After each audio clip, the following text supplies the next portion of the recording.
அவர்கள் சொல்லி இருக்கிறார்கள். இதற்கு பதிலடி சொல்லணும் சொன்னா பியூனா மட்டும்தான் முடியும். அதுவும் பாருங்க, நீங்க பியூனாவுக்கு நீங்க உண்மையாவே பலத்த கைதட்டி கொடுக்கணும். எப்படி செந்தில் பெண்களுக்காக வாதாடினாரோ அதே போல ஆண்களுக்காக வக்காலத்து வாங்குவதற்காக அருமை சகோதரி பியூனா வந்திருக்கிறார்கள். உங்களுடைய பலத்த கரகோஷங்க நடுவே வாருங்கள். வந்துட்டு ரொம்ப ரொம்ப நான் பெருமைப்படுற மேடை. ஏன்னா எனக்குள்ள இருந்த பல ஆதங்கங்களை வந்து இன்னைக்கு வெளிப்படுத்துறதுக்கு ஒரு நல்ல மேடையா இது அமைய போகுது. அதுக்கு வந்து ஒரு பெரிய நன்றியை சொல்லிக்கிறேன் சதாசிவம் சார் அவங்களுக்கும் இந்த பட்டிமன்ற குழுவினருக்கும். அக்காவும் வந்து பேசிட்டு இருக்காங்க.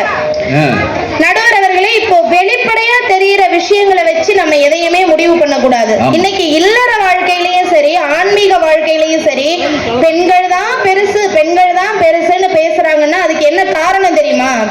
பெண்கள் செய்யற எல்லாமே வெளியில தெரியுது, விளம்பரப்படுத்துறாங்க.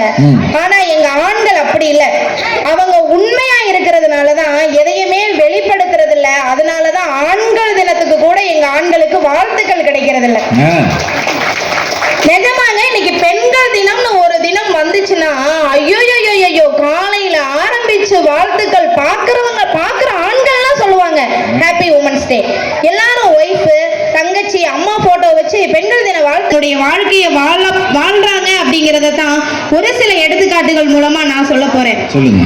அதாவது நடுவர் அவர்களே, இப்ப வீட்டுல வந்து பாத்தீங்கன்னா பெண்களுடைய பங்களிப்பு தான் அதிகம். காலையில 5 மணிக்கு எந்திரிச்சு கோலம் போடுறாங்க, சாமி கும்பிடுறாங்க.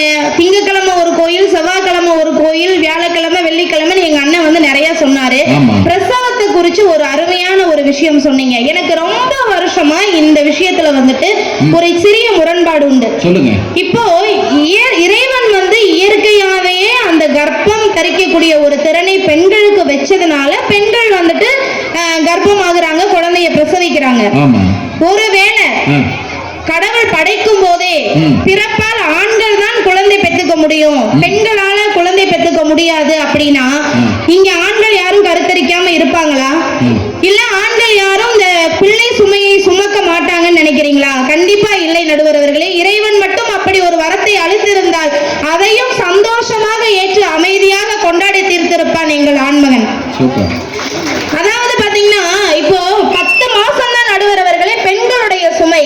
அந்த முதல் 3 மாசம் அசக்கையா இருக்கட்டும், அத பிரசவ வலியா இருக்கட்டும், இருக்கிறதுல அதிக டெசிபல் வலி வந்து மனைவியின் உயிருக்காகவும் வரப்போகிற குழந்தையின் வருங்காலத்திற்காகவும் மனதிற்குள்ளேயே ரத்த கண்ணீர் வடித்துக் கொண்டு வெளியே நிற்கிறானே எங்கள் ஆண்மகன்.